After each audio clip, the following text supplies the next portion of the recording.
Quelqu'un allait acheter en montant dans le véhicule au blé à la gare. Donc tout le monde peut venir prendre le poulet et puis aller avec. Mais avant d'arriver sur ce but-là, je vais vous expliquer quelque chose.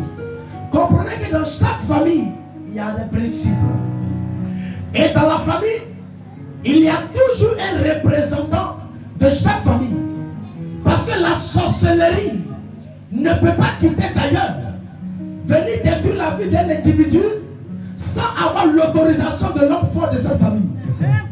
Et donc si quelqu'un arrive dans la famille d'autrui afin de descendre un individu, c'est qu'il a reçu l'intervention de l'homme fort. Et cet homme fort, qui il est? Il a un bâton par lui d'indiquer des victimes à qui il doit sceller à tous ces individus pour venir les détruire. Donc cet homme fort là, c'est lui on l'appelle le représentant de ta famille. Maintenant en d'autres termes, lorsque toi tu fais partie de cette lignée et que tu acceptes le Seigneur Jésus-Christ, puisque Dieu reconnaît que dans ta famille il y a des principes des hommes forts, et c'est lui qui tient le bâton à main pour indiquer des victimes. Dieu connaît cette conscience, il est conscient de cette logique. Donc qu'est-ce que Dieu fait? Dieu doit maintenant t'envoyer dans une église afin d'être couvert sur le manteau d'un loi qu'il a établi, pour ne pas que ta vie soit indiquée par l'homme fort de ta famille. Donc dès lors où Dieu t'emmène dans l'église, c'est pour établir des principes et des règles. Donc Dieu ne peut pas t'envoyer ailleurs dans une assemblée sans que tu aies un père.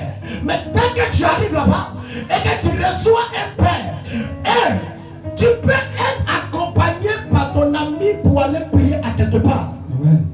Cela ne veut pas dire l'église où tu allais prier, lui devient ton père.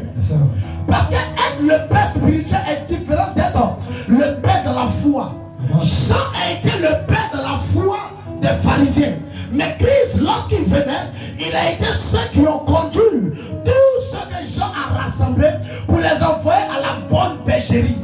Donc être le père, c'est un privilège d'avoir quelqu'un dans sa vie comme un père spirituel. Parce que le devoir d'un père spirituel, c'est quoi? C'est d'apporter l'homme ou soit la femme dans un milieu où sa vie serait en sécurité, dans un milieu où sa vie serait galvanisée, dans un milieu où sa vie serait solidifiée. Donc tu ne peux pas braver ces règles et puis sortir de ce milieu ayant un esprit que tu es un fils bâtard ou une fille bâtard. Non, ça va. Quelqu'un qui n'a pas un père, il est comme un poulet. Parce que Dieu lui-même, il respecte le conseil des pères. Amen. Lui-même, il est un père. Avoir un père, c'est comme une qui coule sur ta tête. Elle a d'abord eu une intervention d'autorité avant d'arriver à toi. Qu'est-ce que la Bible dit? Relis le verset, vous allez écouter quelque chose. Je vous écris. Je vous écris, Père, Père, parce que vous avez connu celui qui est dès le commencement. parce que nous avons connu celui qui dès le commencement qui est l'Éternel. Je vous écris. Deux, je vous écris, Jeunes gens, jeunes gens, parce que vous avez vaincu le malin. avez vaincu le malin. Je vous ai écrit. Je vous écris trois, Petits enfants, petits enfants, parce que vous avez connu le Père. vous avez connu votre Père. Aujourd'hui, beaucoup de chrétiens, des malheurs, des problèmes les arrivent parce qu'ils n'ont pas connu le Père. Ils ne connaissent pas le Père. On vient à l'église, mais on ne connaît pas l'importance du Père.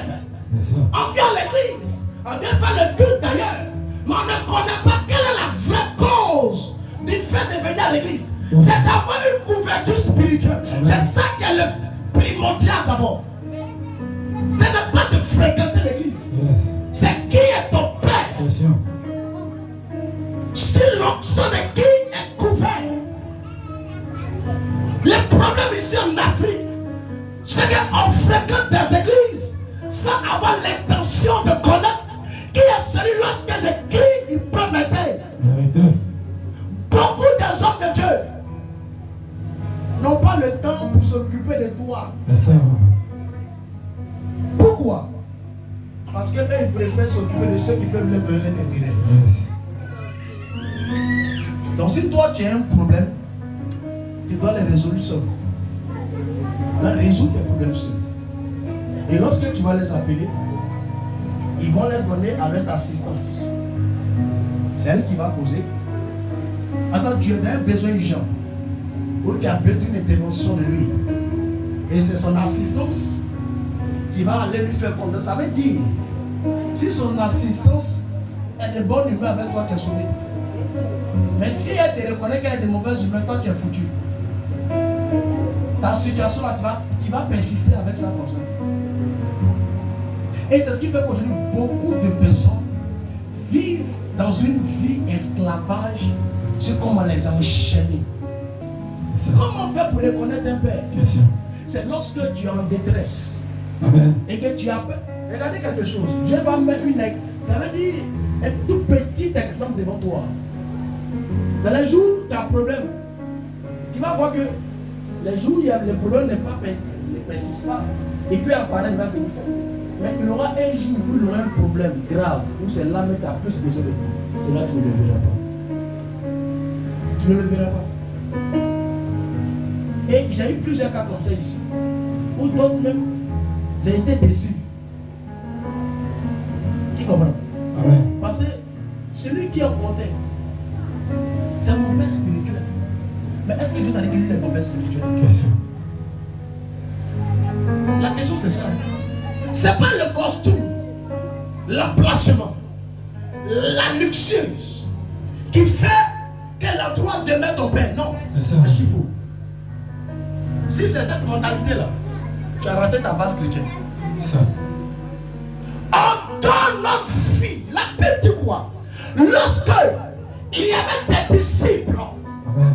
Jésus